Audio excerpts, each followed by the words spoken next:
Bismillahirrahmanirrahim. Kembali lagi kita akan membahas terkait conservation of mass, ya, the continuity equation, ya. Jadi ini maksudnya adalah konservasi massa, ya, atau ketetapan massa, ya, konservasi massa, ya, dan persamaan kontinuitas.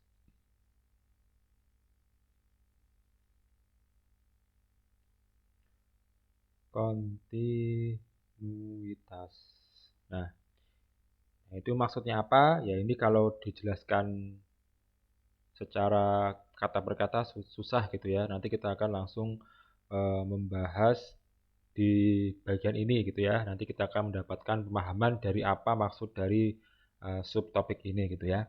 Oke, kita baca dulu. In mechanics, we had no trouble keeping track of the individual objects, ya. Jadi kalau kita ingat ya mata kuliah fisika dasar dulu, kita banyak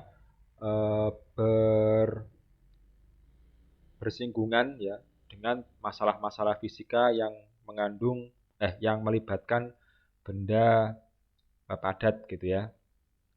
Ya misalnya bola gitu ya. Nah, tidak akan masalah ya kalau kita atau tidak akan menjadi problem ketika kita eh, keeping track ya. Maksudnya keeping track itu mengukur kecepatan benda yang padat ya. Misalnya bola dilempar. Nah, bola dilempar itu kan bolanya satu gitu ya. Bolanya satu dan kita bisa mengetahui kecepatannya. Atau mobil bergerak ya dari titik A ke titik B itu kan dia bisa lah diketahui kecepatannya ya karena bendanya rigid ya satu gitu ya.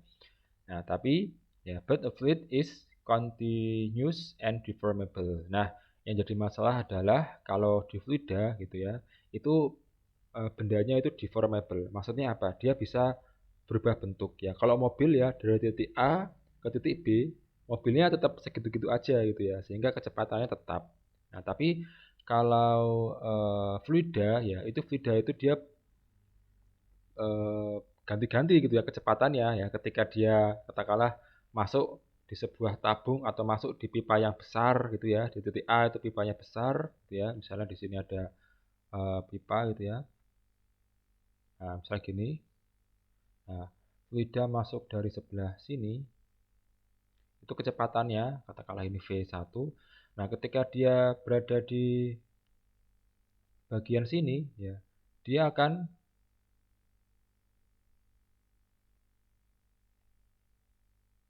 dia kecepatannya berbeda gitu ya.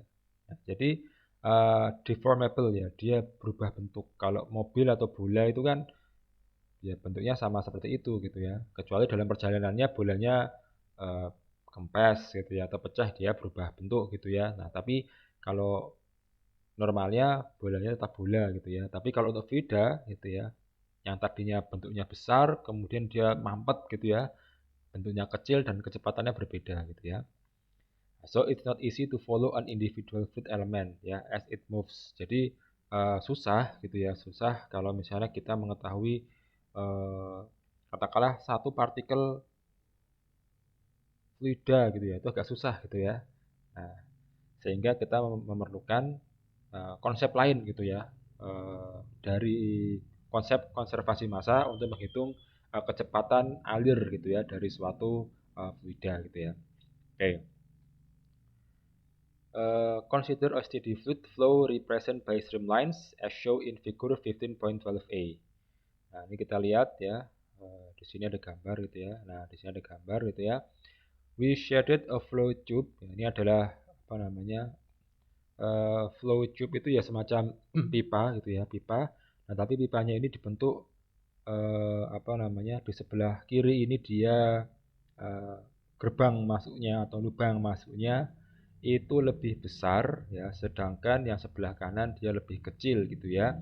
A small a small tube-like region bounded on its sides by streamlines and on its ends by areas at right angles to the flow. Ya, jadi ya intinya di sini ada lingkaran tempat masuk dan keluarnya fluida ya.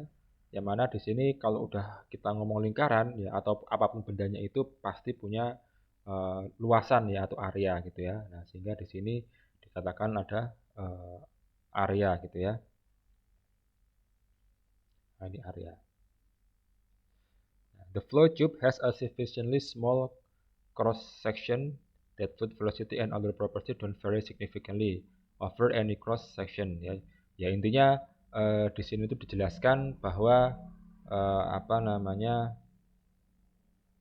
tube ini itu dirancang sedemikian rupa supaya fluidanya itu ketika masuk dan keluar itu sifat-sifatnya tetap sama. Ya minimal yang masuk air keluarnya tetap air gitu ya. Ya atau ketika yang masuk itu suhunya adalah 10, keluar juga tetap 10 ya. Jadi intinya dibuat supaya yang masuk dan keluar itu masih dalam bentuk benda yang sama ya. Sifat-sifatnya juga sama. Misalnya air yang mungkin tadinya masuknya 10 derajat Celcius, keluarnya juga 10 derajat Celcius gitu ya. Okay, although our flow tube has no physical boundaries, it nevertheless acts like a pipe because it flows along, not across ya, the streamline ya. Jadi intinya inti dari kata-kata tadi ya, intinya masuk dan keluar gitu ya. In steady flow, the rate at which fluid enters the tube and its left end must equal the rate at which it exits at the right gitu ya. Nah jadi nah ini kita mulai untuk menganggap ya atau menjadikan atau mengasumsikan bahwa yang masuk di sini itu alirannya adalah steady flow gitu ya. The rate at which fluid enters the tube at its left ya. Rate itu artinya debit ya kalau dalam bahasa Indonesia ya, debit gitu ya. Nah, debit ketika fluida masuk ke dalam tube atau pipa di kiri ya, itu harus sama dengan ya. Ini penting ini ya. Itu sama dengan debit ya, debit yang keluar di bagian kanan. Nah, jadi debit yang masuk itu sama dengan debit yang keluar gitu ya. Nah, kalau kita lihat gambar di sebelah sini ya. Nah, ini terlalu banyak simbol-simbol matematik ya, tapi langsung saya jelaskan di sebelah sini. Saya zoom dulu. Nah, intinya seperti ini gitu ya. Yang dimaksud dengan debit di sebelah kiri ya, masuk gitu ya, harus sama dengan debit sebelah kanan itu seperti ini. Jadi katakanlah ada sejumlah fluida yang masuk ya, itu volumenya sebesar ini gitu ya. Ya, jadi ini adalah volume gitu ya. Nah, rumusnya volume itu kan apa namanya? Volume itu kan luas ya, luas penampang gitu ya. Luas penampang ini ya dikalikan dengan tinggi ya atau dikalikan dengan lebar ini gitu ya. Nah, lebar ini itu adalah V1 dikali delta T ya. V1 kali delta T itu kan jarak ya. Nah, kalau kita apa namanya mengingat mekanika fisika dasar gitu ya, itu kan jarak sama dengan kecepatan ya dibagi dengan waktu gitu ya. Maaf, V sama dengan jarak dibagi dengan waktu ya, sehingga jarak ya itu sama dengan V kali delta T gitu ya. Nah, jarak itu adalah tinggi ini ya. Nah, ini kan ibaratnya seperti silinder gitu ya. Nah, tingginya adalah ini. Nah, jadi ini adalah S ya. Tapi di sini digambarkan sebagai V1 kali delta T ya. Ya, V1 kali delta T gitu ya. Nah, intinya di sini ada volume gitu ya. Di sini ada volume. Volume itu kan luas penampang dikalikan dengan tinggi gitu ya. Dikalikan dengan tingginya gitu ya. Nah, jadi V-nya, jadi V adalah atau volume ya. Ini volume, V besar ya, volume ya. Volume sama dengan area atau luas permukaan ya, luas penampang dikalikan dengan kecepatan ya, ini V kecil ya, dikalikan dengan delta T. Nah, oke. Itu adalah matematikanya ya, tapi logikanya adalah intinya misalnya di sini ada suatu fluida dengan volume V1 gitu ya. Nah, ini misalnya volumenya di sini adalah V1 ya, V1. Nah, ketika dia keluar, maka ini juga V1 gitu ya. Nah, ini juga ya, V1 gitu. Nah, tapi bentuknya berbeda gitu ya, bentuknya berbeda. Yang di sini karena luas penampangnya itu besar, maka jarak ya atau maka tinggi ya, jarak ini dia lebih kecil gitu ya. Nah, tapi ketika eh, fluidanya itu mengalir ke sini, ya, maka dia akan terdeformasi atau mengalami perubahan bentuk gitu ya. Nah, luas penampangnya lebih kecil, nah sehingga yang di bagian sini dia lebih besar gitu ya, lebih panjang ya. Tapi intinya adalah kalau kita timbang atau kita ukur volumenya, maka volume di sini gitu ya, itu sama dengan volume di sini ya. Cuman beda bentuk. Itulah kenapa dia deformable ya. Kalau dalam bahasa apa namanya? Kalau dalam bahasa em, Jawa itu apa ya? Modot gitu ya. Jadi ketika di sini ya, kalau kita logikakan ketika di sini alirannya dia eh, lambat gitu ya atau alirannya dia kecil kecepatannya tapi ketika kita jadikan kecil ruang geraknya maka dia akan lebih cepat gitu ya karena ya itu modot gitu ya. Nah, ini sama ketika kita mungkin apa sambel itu ya ya kalau kita buat apa nuangin sambel itu kan kadang-kadang kita pencet gitu ya.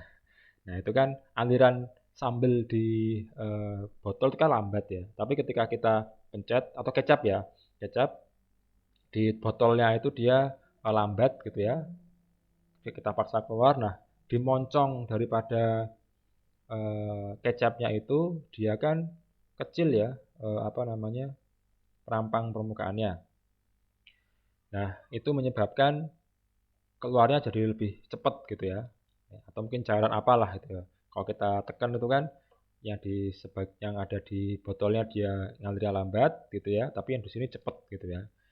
Nah, jadi ada perbedaan kecepatan gitu ya. Ketika nah ini ada V1 dan V2. Oke. Nah, apa namanya? Nah, tadi kan di apa namanya? Dibahas tentang konservasi of mass ya. Jadi apa namanya? Massa yang ada di eh, sebelah kiri ya ini kan volume 1 nih ya itu akan sama keluarnya dengan massa yang ada di sebelah kanan ya kalau volume ini kadang bisa berubah-ubah tapi biasanya juga tidak ya. Nah, kita anggap ini tidak berubah gitu ya karena kita ini steady flow gitu ya sehingga eh, M1 gitu ya ya M1 yang mana adalah sudah masuk gitu ya itu sama dengan M2 ya fluida keluar ya. Nah, ini saya ganti jadi V2 aja ya. Nah, ini M1 ya. Oke, M1 itu sama dengan M2 gitu ya. Jadi katakanlah yang warnanya apa nih ungu tua ini ya atau pink tua ini dia 1 gram misalnya, maka ini juga 1 gram gitu ya. Nah, kemudian apa namanya massa jenis itu ya, massa jenis itu kan rumusnya eh, M dibagi dengan volume gitu ya. Gitu ya. Nah, ini kan ini volume gitu ya. Nah, karena di sini ada M1 dan M2 gitu ya. Nah, maka ini M1 ya sama dengan M2 gitu ya. Nah, padahal di sini untuk mencari M itu sama dengan rho dikalikan dengan volume gitu ya atau V besar gitu ya. Ini V-nya saya besarkan saja biar tidak terbalik dengan kecepatan gitu ya. Nah, berarti sini adalah rho 1 dikalikan dengan V1 yang ini rho 2 dikalikan dengan V2 gitu. Nah, tadi volume ya itu kan sama dengan ini ya, volume ya. Area atau luas penampang dikalikan kecepatan dikalikan dengan delta T gitu ya. Nah, ini berarti rho 1 ya. V1 ini V kecepatan ya, V kecil.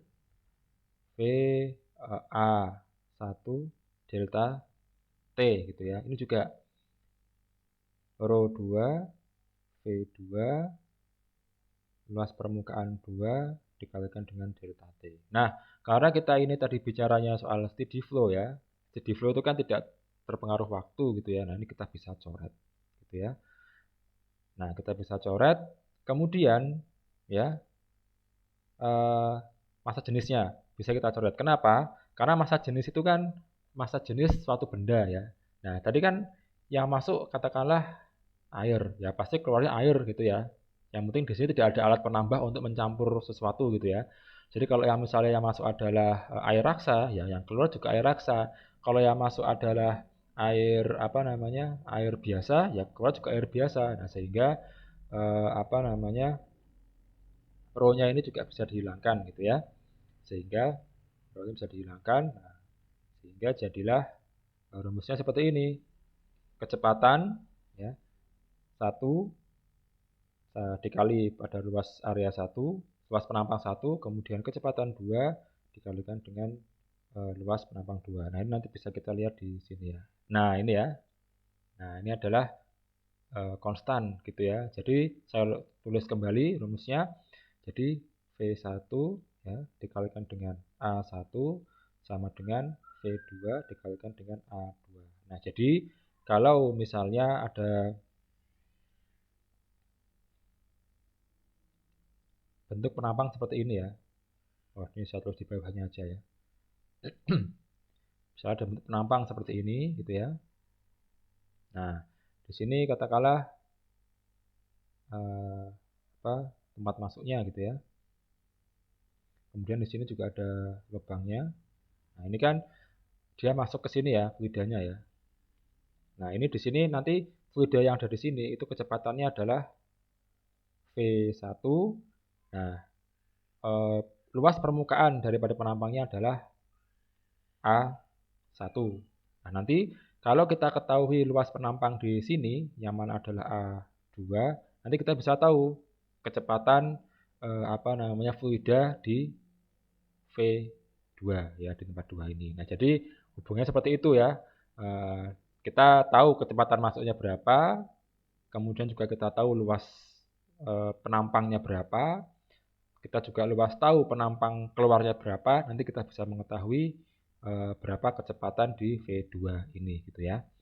Nah, itu adalah rumus konservasi massa ya. Nah, ini bisa diingat, ini penting gitu ya. Boleh dihafalkan ya, tapi akan lebih baik jika kita mengetahui rumus ini itu dapatnya dari mana gitu ya. Nah, oke, mungkin itu dulu untuk video apa namanya. Oh ya, sebelumnya jadi ini adalah rumus ini ya. V kali A ya, V kecepatan ya.